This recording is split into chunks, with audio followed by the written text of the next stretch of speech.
শাহরুখ খানকে মুসলমান বলা যাবে না, সালমান খানকে মুসলমান বলা যাবে না, তারা মুশরিক।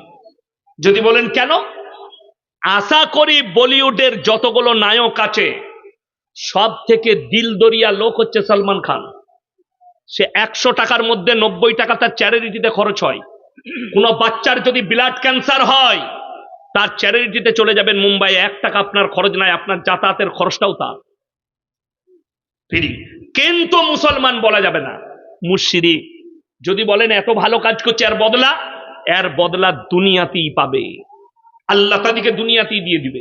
ঈশ্বরচন্দ্র বিদ্যাসাগর ভালো মানুষ না খারাপ? ভালো মানুষ। কবিগুরু রবীন্দ্রনাথ ঠাকুর ভালো মানুষ। স্বামী বিবেকানন্দ ভালো মানুষ। বঙ্কিমচন্দ্র, শরৎচন্দ্র, যারাই আছেন কবিরা ভালো মানুষ, তারা কারো ক্ষতি করেনি, বহু মানুষের উপকার করেছে, ভদ্রলোক ছিলেন। যদি বলেন তারা কিয়ামতের দিনে কি হবে, তারা যে ভালো কাজ করেছে তার বদলা আল্লাহ দুনিয়াতেই দিয়েছে। তাদের মৃতবার্ষিক পালন হয় না হয় না, তাদের জন্মদিন পালন হয়, তাদের ছবিগুলো স্কুল কলেজের হেডমাস্টারের মাথার উপরে টাঙানো আছে। ঠিক বললাম না? কিয়ামতের সকাল পর্যন্ত লোক সম্মান করবে, এটাই হচ্ছে তাদের বদলা। কালমা না পড়ার কারণে তাদের দুনিয়া এবং পরকাল দুটোই অন্ধকার। নামাজ না পড়ার কারণে একজন মুসলমান যদি ভাবে আমি মুসলমান, মরণের পরে বুঝতে পারবেন কোরআনে আছে জান্নাতীরা যখন জান্নাতে প্রবেশ করবে আর জাহান্নামী দিওকে যখন জাহান্নামে পাঠানো হবে, জান্নাতীরা প্রশ্ন ছুড়বে কাদিকে? জাহান্নামী দিকে। ফি জান্নাতি ইয়াতাসাআলুনা আনিল মুজরিমিনা মা সালাকাকুম ফি সাকার, তোমরা কেন জাহান্নামে প্রবেশ করছো? তোমরা বলতে আমরা ভালো লোক, তোমরা বলতে আমাদের মতো মানুষ নেই। তখন তাদের 1 নম্বর উত্তর হবে ক্বালু লাম নাকু মিনাল মুসাল্লিন, আমরা নামাজি মুসল্লিদের মধ্যে ছিলাম না। এটা 1 নম্বর। সবাই হাত তুলে বলুন আজ থেকে 5 ওয়াক্তের নামাজি হবে। জোরে বলুন ইনশাআল্লাহ। হাত তুলে জোরে বলুন ইনশাআল্লাহ। নামাজ 5 ওয়াক্তের। একজন ইসলামিক ও অমুসলিম আর মুসলমানের মধ্যে যে ফারাক, সেটা নামাজের। হে আমার যুবক, যদি বলেন মৌলী সাহেব নামাজ পড়ে কি হবে, আমি বলিনি, আল্লাহর কোরআনে বলেছে ইন্নাস সালাতা তানহা আনিল ফাহশাই ওয়াল মুনকার, নিশ্চয় নামাজ এমন ইবাদত, মানুষ যখন নামাজ পড়তে লাগে অশ্লীল কাজ থেকে সরিয়ে ভালো কাজের দিকে নিয়ে আসে। কিন্তু বড় কষ্টের বিষয়, দুঃখের বিষয়, আমাদের বেশিরভাগ লোক বেনামাজি। যেমন বলে দিই, আমাদিকে বলে মৌলী সাহেব আপনাকে খুব ভালোবাসি, কালকে খানিক ছেলে মালদায় আপনার সেলফি লুব, চলতে চলতে ফটো লিচ্ছে। ওই জন্য আমি এখনই ড্রাইভারকে বলে এলাম স্টেজের কাছে গাড়ি নিয়ে পালিয়ে আসবে, হেঁটে অত দূর গেলে আমাকে জ্বলাবে। চুল কেটেছে শুয়োরের মাথার মতো আর ফটো লিচ্ছে আমাদের। ঠিক বললাম না ভুল বললাম? বলছে মৌলী সাহেব আপনাকে খুব ভালোবাসি। হবে, আমাকে ভালোবাসলে তো আমার মতো চুল রাখবি, আমাকে ভালোবাসলে তো আমার মতো পোশাক পরবি। মুখেতে ভালোবাসা আর চলাফেরা হারাম করে দেবো। হুজুর আপনাকে খুব ভালোবাসি। ভালোবাসা কি? আমি মুর্শিদাবাদে 5 বছর আগে জলসা করতে যাচ্ছি, ডোমকলে এক জায়গায় পিশাব করতে দাঁড়িয়েছি, একটা ছেলে 1/2 কিলোমিটার গিয়ে বাইক নিয়ে ঘুরে এলো। সে দাঁড়িয়ে আছে আমার ড্রাইভারের কাছে, হুজুর পিশাব করে এলি, ফটো তুলবো। ফটো তুলতে এসছে। আমি আমাকে খুব ভালোবাসো? জি হুজুর খুব মহব্বত করি। আর প্যান্ট পড়েছে ছিঁড়া। হ্যাঁ, এখন তো বিপদ। বেঈমান কাফেররা এমন জাল বিছিয়েছে, আপনি বলছেন আমি ইসলামকে মহব্বত করি, এই মৌলবিদিকে ফলো করতে পারলেন না আপনি। আপনার মুখেতে দাঁড়িয়ে এলো না, আপনার শরীরে ইসলামিক পোশাক এলো না, আপনার কালচারটা ইসলামিক এলো না। কেন? বেঈমান কাফেররা ঢেকে ফেলেছে। আখরি জামানায় এমন একটা জামানা আসবে, রাসূল সাল্লাল্লাহু আলাইহি সাল্লাম বলেছেন যে পূর্ববর্তী যুগের ওই বর্বরতার যুগের পাপগুলো মডেলিং বলে চলে আসবে। আজকে ছোট পোশাক পরাটা আমাদের দেশের মহিলারা মনে করেছে এটা মডেলিং। ঠিক বললাম না ভুল বললাম? ছোট পোশাক পরা, ছোট প্যান্ট পরছে, টিকটক করছে, গান করছে। আবার কিছু মেয়েকে দেখছি হিজাব পরে আসসালামু আলাইকুম, আল্লাহর নবী বলেছে, আল্লাহর নবী বলেছে তুই জাহান্নামে আগে যাবি। খালি ওই ভিডিওটা ছাড়ার কারণে। টিকটক কোথা থেকে পেলি? কে বলল? বড় কষ্ট লাগে। আগে আপনাকে ভাবতে হবে আগে আপনাকে ভাবতে হবে, মৌলবীর বিবি যদি টিকটক না করে তো আমার বইয়ের জন্য জায়েজ কি করে হবে? কথাটা বুঝতে পারেননি? মৌলবীর বিয়েতে যদি গান বাজনা না হয়, তাহলে আমার বিয়েতে কি করে হবে আপনাকে ভাবতে হবে। আপনি ওটা ভাবেন না, আপনি মনে করেন মৌলবি বলছে আর কি সব কথা কি শুনতে হবে নাকি? বলতো সমাজও কিছু মানতে হবে, আর সমাজ মানলে তোর কাছে মদটাও জায়েজ হবে। যেমন আমাদের দেশের বহু লোক আছে সকালবেলায় বিড়ি না খেলে হাগাই হয় না। ঠিক বললাম না ভুল বললাম? মসজিদের পায়খানা করে হারাম করে বিড়ি খাচ্ছে, ও বেরিয়েছে, ইমাম ঢুকেছে, ইমামের বমি হয়ে গেছে গন্ধ। জিজ্ঞেস করুন সমাজের লোককে। আমি সেদিনে জিজ্ঞেস করেছি মুর্শিদাবাদে, এ বাবা কাঁচা পেঁয়াজ খেয়ে মসজিদে যাওয়া যাবে? আপনারা কি বলছেন যাবে? যাবে না। আপনি কত সুন্দর উত্তর দিলেন, না যাবে না কাঁচা পেঁয়াজ খেয়ে। কেন? মুখে দুর্গন্ধ হবে, আল্লাহর নবী বলেছেন তোমার পাশের লোককে তুমি কষ্ট দিও না। আর বিড়ি সিগারেট গুটকা খেলে আতরের মতো সেন করবে, তাই তো? বিড়ি সিগারেট গুটকাখোর যারা আছে, সব থেকে প্রথম কষ্ট তারা যাকে দেয় সেটা হচ্ছে তাদের অর্ধাঙ্গিনী, তাদের বিবিকে। তাদের বিবি কষ্ট পায়। তুমি একবার তোমার বউকে জিজ্ঞেস করবে, আচ্ছা আমি তো বিড়ি খাই আর গুটকা খাই, তোকে কিরকম লাগে? ও মনে মনে করবে হারাম কর, তুই চুমু খেলে মনে হয় তোর মুখে জুতো মারি, কিন্তু কিছু করতে পারবে না, স্বামী তো কি করবে। আমাদিকে খারাপ লাগে। হাই আল্লাহ মুসলমান, এই যে পানির বোতলটা দেন তো আমাকে। এই যে পানির বোতল দেখছেন, এইটাই ইনারা লিখে দিয়েছে বিষ মিশানো আছে, আপনি খেলে মারা যেতে পারেন। এটা আর খাওয়া যাবে? কথা বলে না, খাওয়া যাবে না। আচ্ছা বিড়ি সিগারেট গুটকার প্যাকেটে লেখা আছে না নাই ক্যান্সারের কারণ হানিকারক লেখা আছে। আপনি জেনে শুনে এটা শ্রবণ করছেন মানে হারাম কাজ করছেন। আল্লাহর কাছে বড় হিসেব দিতে হবে আপনার শরীরের জন্য। যারা এই সমস্ত শ্রবণ করে ক্যান্সারের ঝুঁকিতে পড়ে, আল্লাহর কাছে হিসেব দিতে হবে। আপনার জানাই নেই ইসলাম সম্পর্কে। ডাক্তারে যদি বলে তোমার জীবনের ঝুঁকি আছে, তুমি গরুর মাংস আর খাসির মাংস খেতে পাবে না, তোমার জন্য নেকির কাজ ওটাই যেগুলো না খাওয়া, জানা আছে। কিন্তু তুমি জানো না আল্লাহ যে জীবনটা দিয়েছে কত মূল্য, কত মূল্যবান জীবন, এটা আপনার জানা নেই। আপনার কাছে হিসেব দিতে হবে আপনার এই শরীরের জন্য। মানুষ কিন্তু শ্রবণ করছে কেন? আপনাদের মধ্যে কে কে জানেন না মদ খাওয়া হারাম? হাত তুলেন তো। সবাই জানে না? জানে না মদ খাওয়া হারাম? সবাই জানে। গাঁজা খাওয়া হারাম কে জানে না? আর আপনাকে আমি এই উত্তর দিনাজপুরের ডালখোলায় দেখিয়ে দেবো, মুসলমান মদ খাচ্ছে, মদ বিক্রিও করছে। ঠিক বললাম না ভুল বললাম? মুসলমান গাঁজা খাচ্ছে, গাঁজা বিক্রিও করছে। লটারির টিকিট হালাল না হারাম? আপনাকে আমি ডালখোলায় দেখিয়ে দেবো, মুসলমান বিক্রিও করছে, মুসলমান কাটছে। আবার বেশি মুসলমান বেশি লটারি কাটে। দেখছেন না বাংলাদেশের একটা চাচা গত বছরে কি, আল্লাহ গো এক ঘর কেটেছি, আল্লাহ 1 কোটি ফেলি দিও, আমি জীবনে আর করব। কি দোয়া? হারাম জিনিসের লেগে আল্লাহর কাছে দোয়া। লটারি কেন হারাম? ভাগ্যের মালিক সকলে বলুন কে? আরো জোরে বলুন কে? যদি ভাগ্যের মালিক আল্লাহ হয়, তুমি লটারি কেটে ওই কাগজের দ্বারা ভাগ্য পরীক্ষা করছো, ওই জন্য হারাম, এবং তোমার ঈমান চলে যাবার কারণ হতে পারে। ঈমান ধ্বংস হয়ে যেতে পারে যে লটারির মাধ্যম দিয়ে। লটারি যদি হালাল হতো, আমাদের সমাজে সব থেকে বেতন কম কার? কথা বলে না? ইমাম আর মৌলবি সাহেবদের। তো সব থেকে প্রথমে তো লটারি আমরা কাটতাম, একটা কেটে নিই, যদি 1 কোটি পড়ে যায় আর মসজিদে থাকবো না। কথাটা বুঝতে পারেননি? আমরা কাটি না। এত কম বেতন হওয়ার পরেও তুমি 20,000 রোজগার করো, তারপরেও তোমাকে লটারি কাটতে হয়। তুমি হালাল ভেবে নিয়েছো, অথচ সেই লোক জুম্মার দিনে আতর লাগিয়ে ফাঁস কাতার এই যে খুদবা শুনবে, তুই ঝাঁটা খাবি কবরে, রেডিও কবরে যা বুঝতে পারবি। এই যেমন আমাদের দেশে 3টে কোয়ালিটির নামাজি আছে। কটা বললাম? 3টে। 1 হচ্ছে 5 ওয়াক্তের, 2 হচ্ছে জুম্মার, আর 3 হচ্ছে ঈদ আর বকরা ঈদের। এই 3টে নামাজি। দেখবেন ঈদের দিনে লাফাই বেশি কারা? যে মাল জীবনে নামাজ পড়ে না সে। হ্যাঁ, গলায় একদম শ্বশুর একটা তোয়ালি দিয়েছে, লেপটে চলে গেছে, হাজি সাহেবের পাশে দাঁড়িয়েছে। হাজি সাহেব মনে মনে ভাবছে এত পরেজগার লোকটা কোথায় ছিল বে। হ্যাঁ, ও জীবনে নামাজ পড়ে না।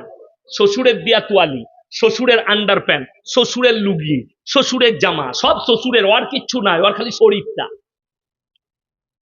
বড় কষ্ট লাগে কোথায় জানেন? আমি 15-20টা গ্রাম আমার পেছনে নামাজ পড়ে, একজন এসে আমাকে বলছে নামাজের আগে, হুজুর নিয়তটা বলে দিবেন, তবে নিয়ত নিয়ে কি করবি বে? আমি বললাম, দরুদ শরীফ জানো? জি না। আত্মাহাতু? জি না। আমি বললাম, সানা? বললেন না। আমি বললাম, তুই কিছুই জানিস না, নিয়ত নিয়ে কি করবি? তুই তো কাল আজ জোহর থেকে নাই। তুই বলে কি করব? আমি বললাম, আমি যেরকম মাথা ঠুকবো তুই এরকম ঠুকে দিবি, হয়ে যাবে। আমরা হ্যাঁ হয়ে যাবে। আর তুই না ঠুকতে পারলেও কোনো অসুবিধা নেই। ওই জন্য তো খালা নিয়ত বেঁধেই দেখছে, পাশে হাজি সাহেব সানা পড়ছে, ইউ দেখছে হাজি সাহেব কি পড়ছে। হাজি সাহেব মনে মনে করছে আমার থেকেও বড় জাননেওয়ালা, কিন্তু কিছুই পড়ে নাই, মানে জানলে তো পড়বে। এই এক নামাজি, আল্লাহ এদেরকে কিয়ামতের দিনে কঠিন আযাবে মুবতালা করবে। তুমি জানার অপেক্ষা মনে করো না। আমাদের দেশে মানুষ জেনে শুনে কিভাবে পাপে লিপ্ত হয়। এলান হয়েছে জোহরের পরে জানাজা হবে। এই হাড়ভাঙ্গা গ্রামে একজন মারা গেছে, বললেন জোহরের নামাজের পরে জানাজা হবে। কিছু লোক আছে উজু করে দাঁড়িয়ে আছে, আর 5 ওয়াক্তের নামাজিরা মসজিদে নামাজ পড়ছে, ও হারামখোর খালি জানাজা পড়বে। এ মাল আছে না নাই? আচ্ছা বলুন তো, কেউ যদি জানাজার নামাজ ছেড়ে দেয় গুনাহ আছে? গুনাহ নাই। কিন্তু কেউ যদি জেনে শুনে উজু করে দাঁড়িয়ে থেকে ফরজ নামাজ ছাড়ে, গুনাহে কবিরা, আল্লাহর কাছে হিসেব দিতে পারবে না। ঠিক বললাম না ভুল বললাম? বড় কষ্টের বিষয়। এ তো নামাজই পড়ে না, আর নিজেকে মুসলমান বলে দাবি করছে যে আমার মতো আশিকে রসুল কেউ নাই। তুমি নবীকে মহব্বত করো, অথচ তোমার জীবনে 1 ওয়াক্তের নামাজ নেই। তুমি আল্লাহর কাছে কিভাবে দাঁড়াবে, অথচ রসুল সাল্লাল্লাহু আলাইহি সাল্লাম, বুখারী শরীফের হাদিস, আল্লাহর রসুলের ওয়াফাতের হাদিস, নবীজি সাল্লাল্লাহু আলাইহি সাল্লাম আখরি জিন্দেগির আখরি ওয়াক্তের নামাজ, রওয়ায়েতে আছে দুজন সাহাবীর কাঁধে হাত রাখালেন, নবীজি অসুস্থ, পাটা ছেঁচুড়ে ছেঁচুড়ে মসজিদে নববীতে দাঁড় করালেন, নবীজি নামাজ আদায় করলেন। নবীজির নামাজ মাফ হয়নি, আর তুমি হারাম করে বলছো নবীজিকে ভালোবাসি, জীবনে নামাজ পড়ো না। তুমি নিজের এই অন্তরকে জিজ্ঞেস করো যে তুমি সত্যিকারী ইমানের উপরে টিকে আছো নাকি। আমি বলতে যাব না, তুমি সবাই নিজের হৃদয়ের খবর জানবে যে আমি কতটা ইসলামকে মেনে চলি। আপনি হৃদয়কে জিজ্ঞেস করুন। কোরআনে আছে ওমাল হায়াতুদ দুনিয়া ইল্লা মাতাউল গুরুর। আজকে আমি যে গাড়িটা চেপে এসেছি, এটা আমার অরিজিনাল গাড়ি নয়। এটা আমার অরিজিনাল গাড়ি নয়। আমার আসল গাড়ি হচ্ছে জানাজার খাটটা। আমাকে যে দেখতে পাচ্ছেন পোশাক পরে আছি আমরা, এই পোশাক অরিজিনাল নয়। মরে যাওয়ার পরে পোশাক খুলে দিয়ে আমার অরিজিনাল পোশাক হবে কাফনটা। আপনি যে বাড়িতে এসি চালিয়ে থাকছেন, ফ্যান চালিয়ে শুচ্ছেন, লেপ ঢাকা দিয়ে শুচ্ছেন, এই বাড়ি আসল নয়। আপনার অরিজিনাল বাড়ি হচ্ছে কবরটা। এই 3টে জিনিস মাথায় করে চিন্তা করবেন আমি চলে যাওয়ার পরে, যে আমার অরিজিনাল বাড়ি এটা নয়, আমার অরিজিনাল বাড়ি কবরটা। আমার অরিজিনাল পোশাক এটা নয়, অরিজিনাল পোশাক হচ্ছে আমার কাফনটা। অরিজিনাল আমার গাড়ি এই রেল, ট্রেন, প্লেন নয়। আমার অরিজিনাল যাবার গাড়ি হচ্ছে আমার কাঁধের 4 পায়াটা, খাটটা, যেখানে আমার লাশ যাবে। কোরআন বলছে ওয়াল হায়াতুদ দুনিয়া ইল্লা মাতাউল গুরুর। এই দুনিয়াটা সম্পূর্ণ ধোঁকা। তোমরা ধোঁকার মধ্যে পড়ে আছো। যেদিনে তুমি মারা যাবে তোমার ধোঁকা সেদিনে খুলে যাবে। বেঈমান কাফেররা যে মেহনতটা শুরু করেছে, যে পুরনো যুগের পাপগুলো এদের কাছে মডেলিং বলে ফেলিয়ে দাও। আজকে মুসলমান জিনা করছে, কারা করাচ্ছে? ইহুদি, নাসারা, বেঈমান কাফেররা। অথচ আমরা জানি না যে এগুলো জিনার কাজ। আমি কালকে জলসায় বলেছি, তারা নাম রেখেছে ভ্যালেন্টাইন ডে, কাজ কিন্তু হচ্ছে জিনা করা। তারা নাম রেখেছে রোজ ডে, কাজ হচ্ছে কিন্তু জিনা করা। তারা নাম দিয়েছে চকলেট ডে, কাজ হচ্ছে জিনা করা। তারা নাম দিয়েছে কিস ডে, কাজ হচ্ছে জিনা করা। এগুলো সব জিনার এক একটা রাস্তা তারা খুলে দিয়েছে যাতে মুসলমানরা বুঝতেই না পারে, অথচ জিনাই লিপ্ত হয়।